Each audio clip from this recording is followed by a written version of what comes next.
All right, so we're recording. I am going to get rolling here with my slideshow. So as always, here we go. Showing. You guys can see my screen, right? With that same old picture of me bundled up like a skiing person. All right, fantastic.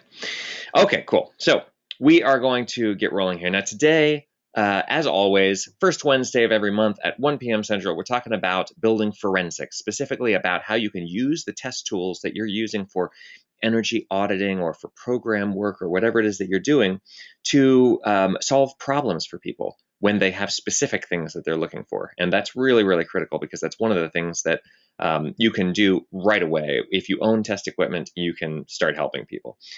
Myself, I never really get called for energy savings or for people wanting to be more green or anything like that. It's always like, hey, I have a problem. We're uncomfortable in this room or in that room, or my kids have allergies, blah, blah, blah. So this is what it's all about, is finding out what exactly the problem is.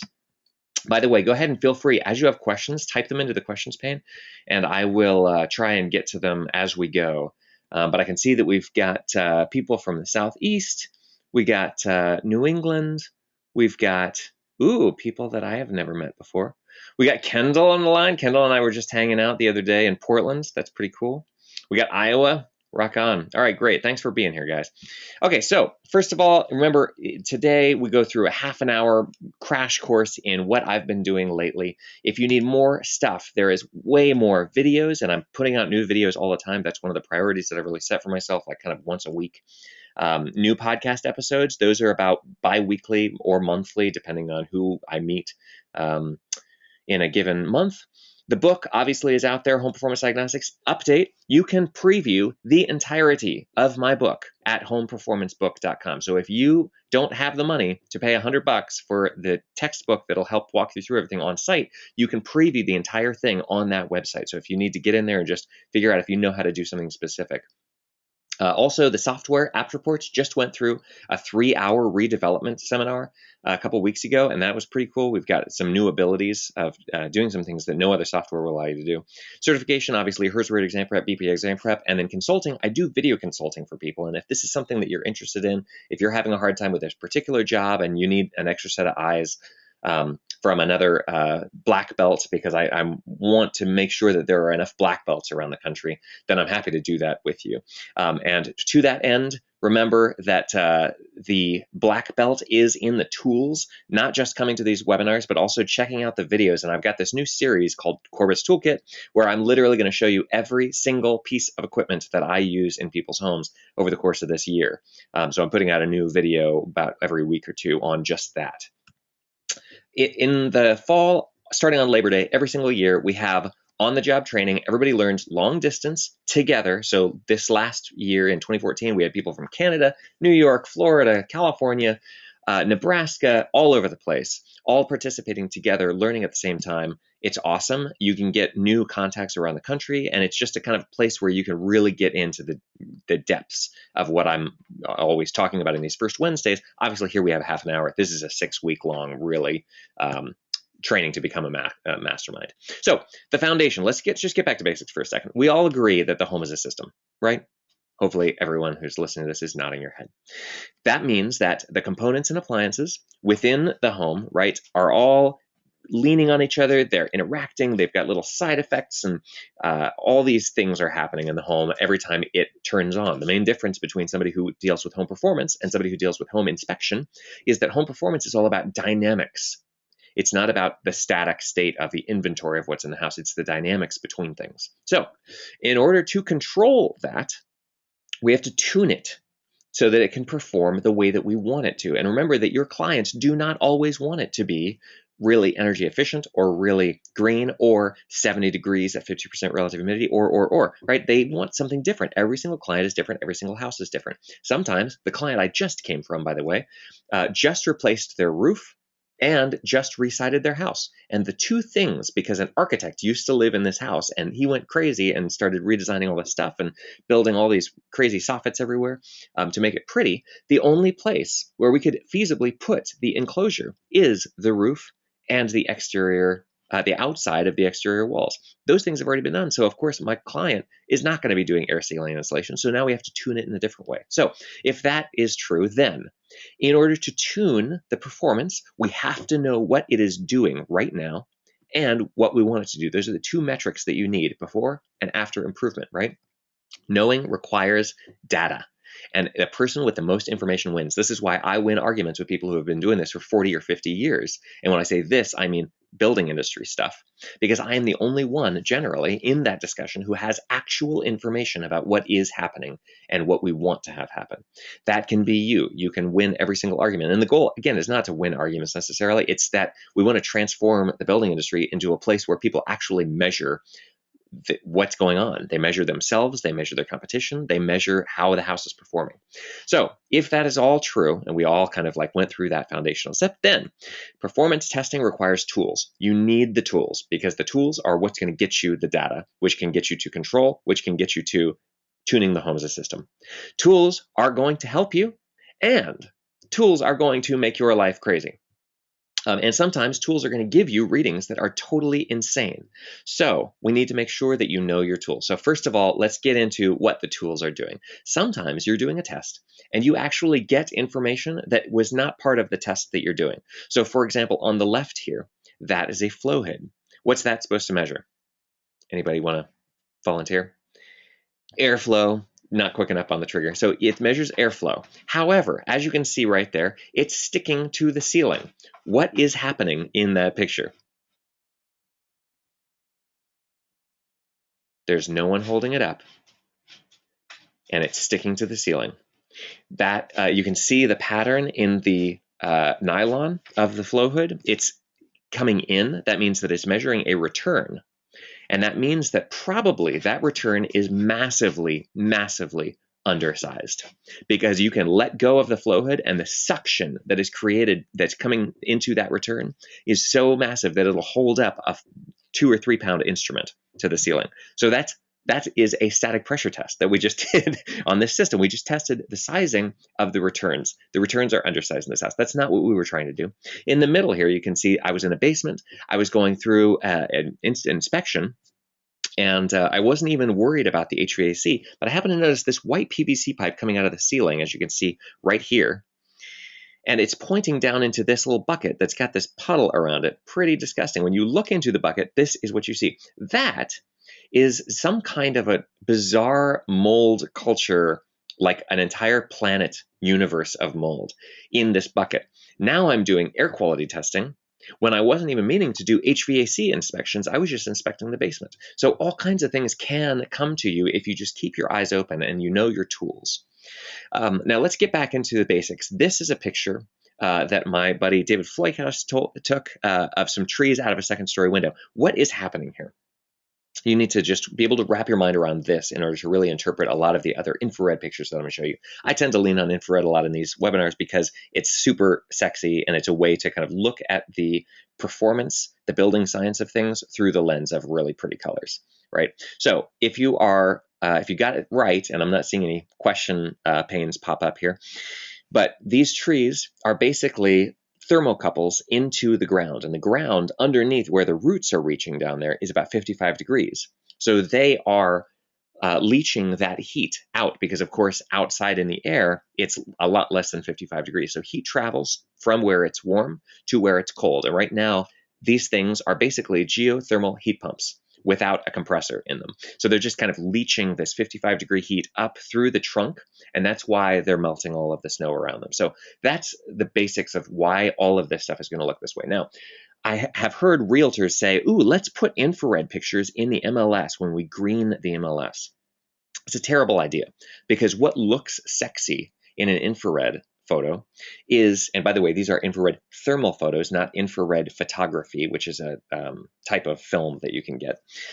This looks very sexy, and it's because you have all kinds of crazy variations in temperature going. What you really want to see is this. Looks super boring. You want to see this, but this is the kind of picture that if you saw in a green MLS, it would be boring. Like, nobody wants to look at this. They want to look at that. Yeah, awesome. So if you see the picture of an outside of a house and it looks crazy, don't buy that house. That would not be a good thing. Sometimes we're confused about what HVAC is doing. And so that's always why you need to know your tools. You need to be able to analyze and interpret the data that you're getting, because just having data doesn't really do anything. You need to be able to express it and give it meaning.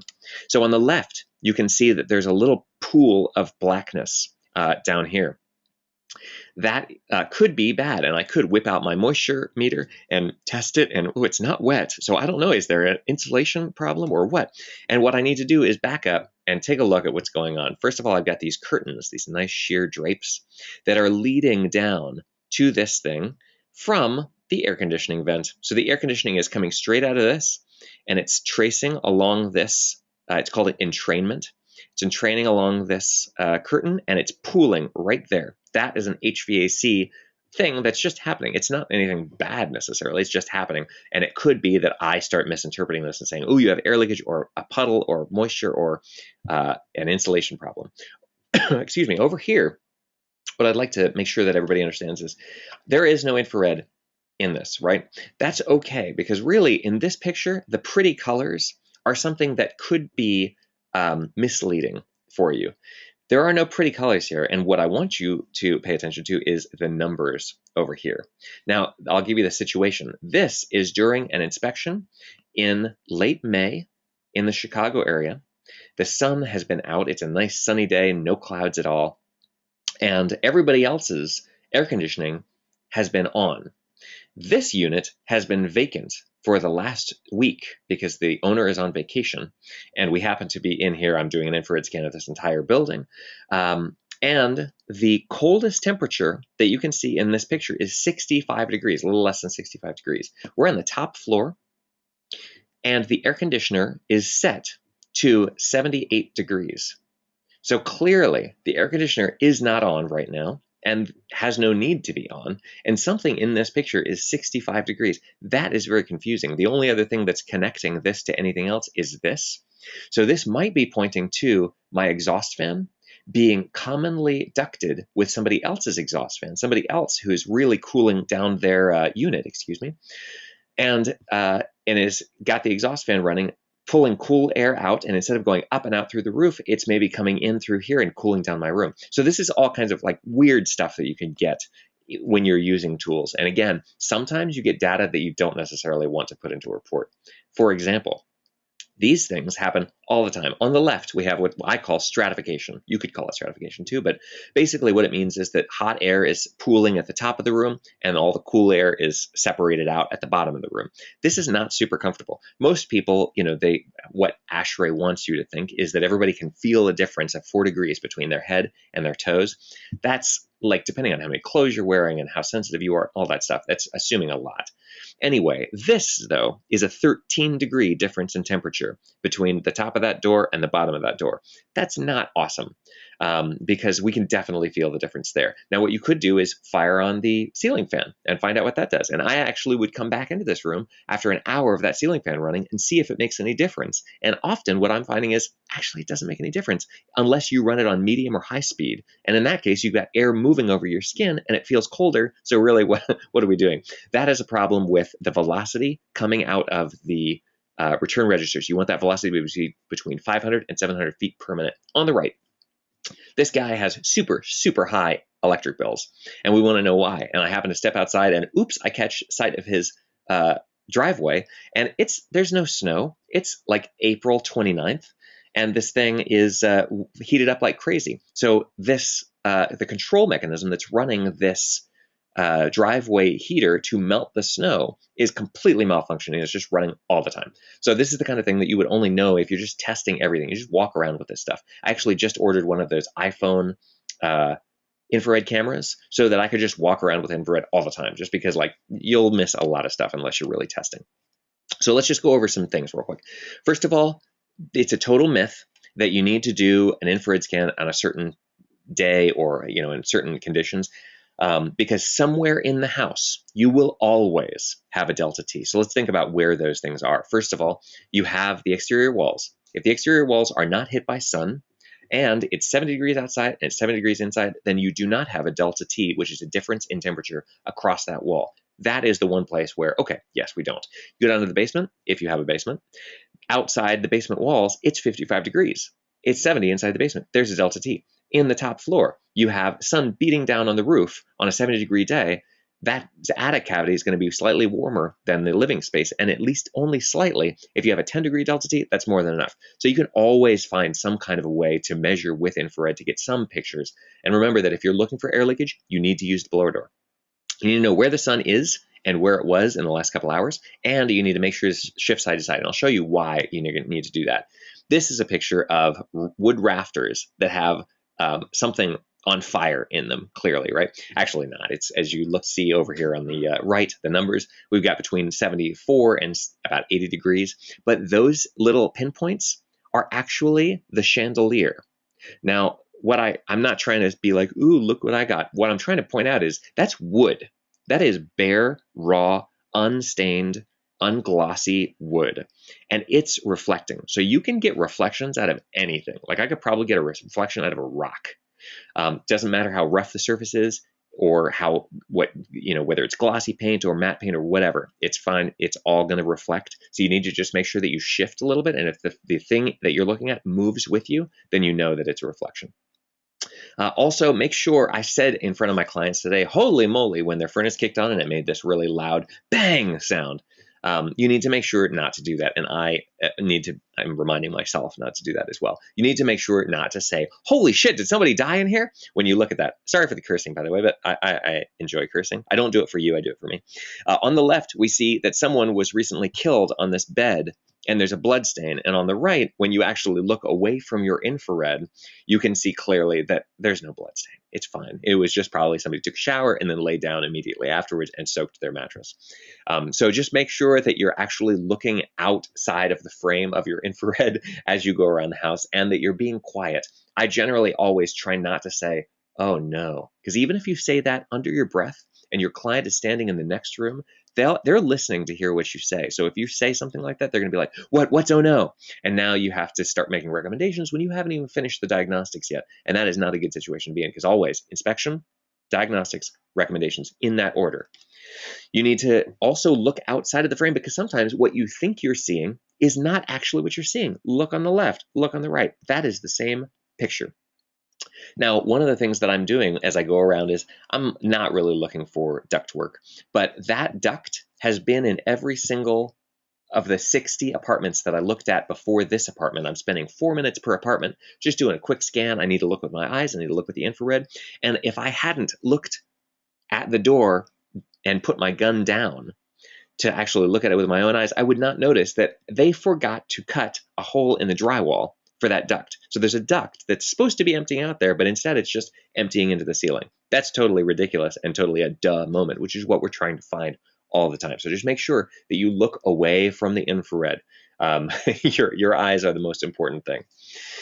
You need to also be aware of your environment, right? So when you're in the house and what's going on, this is a house that was just freshly built. It's literally going to get a certificate of occupancy later this week. And I'm looking around the house and I see, the insulator didn't do a great job. Oh man, this insulator really didn't do a good job. And now I'm noticing also that this is an Energy Star certified home, or it's supposed to be. And oh my gosh, this is bizarre. I've never seen an insulator do this bad a job. By the way, this, if you notice, is an interior wall. And when I see this, then I realize wait a minute. What is happening here? That can't possibly be an insulation problem. What we have been looking at, my friends, is paint drying. So I come upon the painters in the last room that I'm in, and I've just spent the last 15 to 20 minutes taking pictures of paint drying. That is stupid and it's a waste of time, and I need to know what is going on in the house before I start scanning this stuff, because pictures of paint is totally meaningless. Now, remember that when we are looking at the picture of the trees that we looked at earlier, heat flows from hot to cold. So the way that we always need to think about this is heat flows from hot to cold. Is heat coming in at me or going out away from me? Now, in this case, let's imagine that it's today in Chicago, which is 20 degrees, and it's 77 inside, right? So heat is clearly going from inside to outside, going out through this wall. So let's just consider the wall, which is the bottom portion of this infrared. Is heat traveling out faster through the cavities or through the wood? Meaning, is the wood framing that you can see here and here and here? And by the way, this is called iron bow palette. I always use the same palette, always, because I never want to reteach myself. I use iron bow because it looks pretty and it is not confusing like a high contrast or a red-blue spectrum. Is the wood more or less insulating than what's between the wood? So in this case, because heat is leaving, and it seems to be leaving faster through the cavities, meaning the cavities are cooler than the wood, that means that this wall appears to be, and you're going to say this, quote, it appears to be that this wall is uninsulated. Now the ceiling, which is right above it here, heat is flowing out through this. So is it flowing out faster through the framing, which is here and here, or through the cavities? And in this case, the framing appears to be colder than the cavities. So we would say that in this case, the ceiling does appear to be insulated, but the wall does not appear to be insulated. Now in this case, this is a trick because the sun is shining on the top, but it's not shining on the wall. So we can actually see that the signature has reversed. We've got warm studs, cool cavities, cool studs, warm cavities here. Right? This is the kind of picture that you really want to be careful about because you have to know what the sun is doing if you're going to take that kind of a picture. This is something that looks like it's a signature reversal, but it's actually just, you can see clearly that there's air leakage low and high. The air leakage low is hot air coming in. It's the white. And the air leakage high, which is the purple, is cold. That is, the furnace was just running, and that's duct leakage that you're seeing low, and air leakage from outside, which is high. That's kind of a cool picture. I really like that. Now, this was one of my nightmare jobs. The picture on the left is the assembly that we're looking at. We're on the top floor of an apartment building in Chicago, and that is a little ceiling portion that I'm taking this picture on the right of. Okay, heat flows from hot to cold. Today, it's summertime. Okay, and I know this isn't recent stuff, but I just want to make sure that we talked about how tools can get you in trouble sometimes. Now, if it's summertime and the sun is beating down on the roof, which is black because this place hasn't been retrofitted yet, then is heat traveling from outside to inside? Yes. So heat is coming in at me. Is it coming in faster through the framing or through the cavities?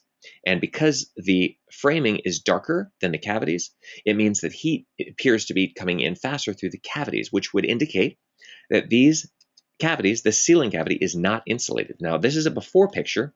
Here is the after picture. Okay, is there any difference here? No, that's cool framing, warmer cavities. Cool framing, warmer cavities. Exact same palette before and after. What I would surmise from this is the ceiling was not insulated before, and it's still not insulated. They missed this. However, and this was a huge deal. We brought the head of the contracting company out, the QC from another program. I'm the QC on this program, and we're all looking at this thing. And we actually drill into the ceiling, and we confirm with a borescope that there is 16 inches of insulation in here. So why would this look this way? I don't know, is the short answer. And that's why it's really important that you always say, it appears to be that, and also that you be very careful about saying, you didn't do this right, because sometimes your tools are total idiots. Your tool is going to give you data sometimes that you weren't asking for, or that is weird, and that's why I'm saying not wrong, but weird. You just get weird information. And sometimes, everybody raise your right hand, repeat after me, sometimes I am an idiot. Remind yourself of that every day, because when you stop getting humble and you start getting really snobby about the test data that you get, that's when you're about to take a real nosedive into the concrete, because you're going to find something that your test data is telling you is one way and it's actually the other way. So just make sure that you're testing with multiple tools. Make sure you're backing up your data with multiple tests, and make sure that you find out if you were an idiot before everyone else does, because you want to be able to fix it and claim it and own it, and then say, I'm going to make lemonade out of these lemons. So thanks very much for watching. I will take questions now if you've got any. And otherwise, I hope that you sign up for the next webinar, which will be a lot more kind of, I imagine that we'll have some moisture issues in the next month here, so it'll be kind of an exciting one in April. And make sure to check out the videos, because those are coming out pretty nonstop at this point. So questions. Anybody have questions?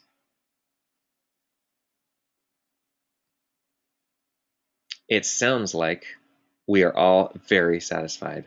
So I'm going to go ahead and end the webinar. Thanks very much for your time. I hope to see you in the next one. And oh, thanks, Judy. Awesome. Thanks for coming. All right, you guys have a great rest of your week. Have a good day and keep on testing. Bye.